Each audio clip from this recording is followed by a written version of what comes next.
చాలా బాగున్నా. మరి నాకు ఈరోజు పొద్దున ఒకటి యాడ్ వచ్చినది, ఒక ఆలోచన వచ్చినది. ఎందుకో మీ అందరికీ చెప్పాలనిపించింది. మీరు రైట్ రాంగ్ చెప్పండి, ఓకేనా? మరి మనము జీవితంలో అంటే లైఫ్ లో చాలా చాలా సక్సెస్ కావాలంటే ఖచ్చితంగా కొన్ని విషయాలు అయితే ఎవరికి చెప్పొద్దు. చెప్పామే అంతే తుష్యంత, అంతే మన పని. మరి మన దోస్తులు ఉంటారు కదా, మరి మనం అంతే ఇష్టం ఉంటేనే కదా వాళ్ళు కొన్ని సీక్రెట్లు చెప్తారు. ఆ సీక్రెట్స్ అసలు ఎవరికి మనం చెప్పొద్దు. మనం అంటే ఇష్టం ఉండి, మనం అంటే చాలా చాలా చాలా నమ్మకములు ఉండి మనకు చెప్తాడు కదా సీక్రెట్లు. అవి మనం వేరే వాళ్ళకి ఎవరికి చెప్పొద్దు. సీక్రెట్ సీక్రెట్ లానే ఉంచాలి. చెప్పినామనుకో అక్కడ మన ఇజ్జత్ పోతుంది, మన పైన నమ్మకం పోతుంది, వారికి ప్రాబ్లమ్స్ వస్తాయి, మనకి ఇంకెక్కువ ప్రాబ్లమ్స్ వస్తాయి. ఎందుకు? మరి ఇంకొకటి వచ్చేసి మనకి ఫ్యూచర్ లో కొన్ని కొన్ని కొన్ని స్మాల్ గోల్స్, బిగ్ గోల్స్ ఉంటాయి కదా.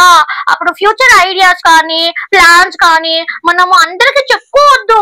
కొందరికే మనం అంటే ప్యార్, మనం అంటే ఇష్టం ఉన్న వాళ్ళకి మనల్ని ఎప్పుడు రైట్ వేలో మనల్ని కరెక్ట్ గా మన ఖచ్చితంగా మంచి తోవలో పోయడానికి గైడ్ చేస్తారే మామలు, అట్లాంటి వాళ్ళకి చెప్పాలి, అట్లాంటి దోస్తులకే చెప్పాలి, ఓకేనా?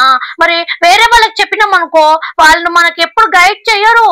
మనము పైకి ఎక్కడ ఎదిగిపోతామో, ఎక్కడ మనం మంచి మంచి గోల్స్ రీచ్ అవుతామో అని మనల్ని డైవర్ట్ చేస్తారు రాంగ్ వేలో. అలాంటి వాళ్ళకి అస్సలు చెప్పొద్దు, ఓకేనా?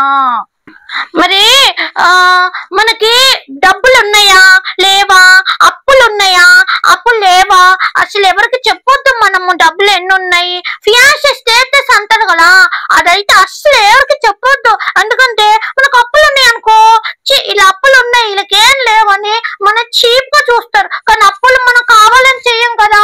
మనకి ఏమైనా ప్రాబ్లమ్స్ వస్తే అనుకోకుండా అప్పులు అయిపోతాయి. కానీ అప్పుల వల్ల చాలా మంది చాలా చీప్ గా చూస్తారు, అది బ్యాడ్. కానీ ఈ రోజు అప్పులు ఉన్న వాళ్ళు ముఖేష్ అంబానీకి ఒకప్పుడు అప్పులు లేవా, ఇప్పుడు చాలా ప్రపంచం అంతా డబ్బులు ఇచ్చాను, డబ్బులు ఉన్నాయి అంతే. ఇప్పుడు మనకి డబ్బులు ఉన్నాయి కదా, రేపు ఉండకపోవచ్చు, ఈ రోజు లేవు కదా, రేపు వస్తుండొచ్చు. అందుకని మరి చాలా డబ్బులు ఉన్నాయి అనుకో, డబ్బులు ఉంటే మా దగ్గర ఉన్నాయని కూడా చెప్పొద్దు.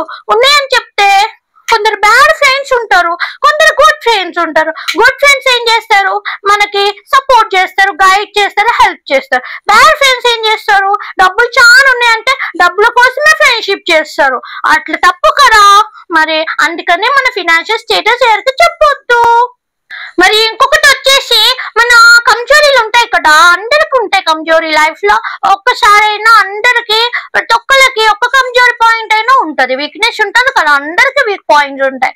సో పర్సనల్ లైఫ్ లో అందరికి ఉంటాయి, నాకు కూడా ఉన్నాయి. అట్లా అందరికి అన్ని వీక్నెస్ పాయింట్స్ చెప్పొద్దు. ఎందుకంటే వాళ్ళకి ఫ్రెండ్స్ కి కానీ, చిట్టాలకు కానీ, పట్టాలకు కానీ, పక్కాలకు కానీ, ఎదురాలకు కానీ, ఏకైనా మన వీక్నెస్ పాయింట్స్ మనకు వచ్చినప్పుడు మన పైన యూస్ చేస్తారు, మనల్ని దెబ్బతీయాలనుకుంటారు, చేయాలనుకుంటారు.